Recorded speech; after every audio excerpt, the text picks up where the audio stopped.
એસએમસીને હકીકત મળેલી કે મોરબી વાંકાનેર હાઈવે ઉપર લાલપર ગામ છે. એ ગામમાં એક ઇન્ડસ્ટ્રીયલ એસ્ટેટમાં રાજસ્થાનના અને અમદાવાદનો એક વ્યક્તિ ભાડે રાખી અને દારૂનું કટિંગ કરે છે તેવી હકીકત મળેલી. જે હકીકત આધારે અમારી એસએમસી વોચમાં હતી. એ દરમિયાન ગઈ રાત્રે અમને એક બોલેરો ગાડી મળી. એના આધારે પીછો કરતાં આખું ગોડાઉન મળી આવેલું. ગોડાઉનમાંથી 3210 પેટી મળી છે, એટલે 61,000 સમથિંગ એવી બોટલ થાય છે. અને દારૂની કિંમત 1,51,00,000 થાય છે અને 7 વાહનો મળી આવ્યા છે. એની કિંમત 66,50,000 છે.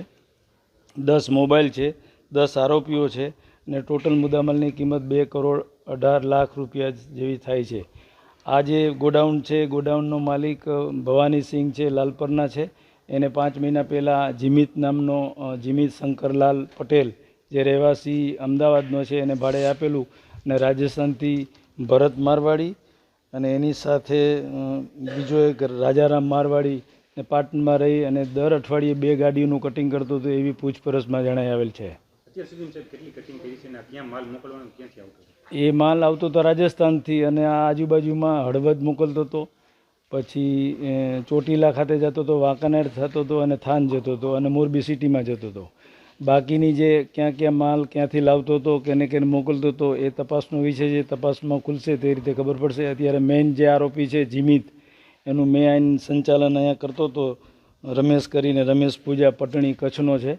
એ કેશિયર છે. એ બધું લે વેચનું બધું કામ કરતો હતો. એની પાસેથી 2.5 લાખ રૂપિયા પણ રોકડા મળી આવ્યા છે. એ ફ્રૂટના બોક્સ હતા, પછી મીઠાના પેલી રાખેલી હતી બોક્સ હતું, એની આડમાં રાખી અને કવરિંગમાં આ લોકો ધંધો કરતા હતા. મેઇન 10 આરોપીઓ પકડ્યા છે. એમાં મેઇન આરોપી જીમિત કરીને છે. એનો જે મેનેજર છે એ રમેશ પકડાઈ ગયો છે, કચ્છનો છે. ભરત અને રાજારામ અને જીમિત એ મેઇન જે રાજસ્થાનથી લાવી અને ગોડાઉન ભાડે રાખીને કરતા હતા, એ વોન્ટેડ છે. એની પકડવાની કાર્યવાહી ગતિમાં હાથ ધરેલ છે.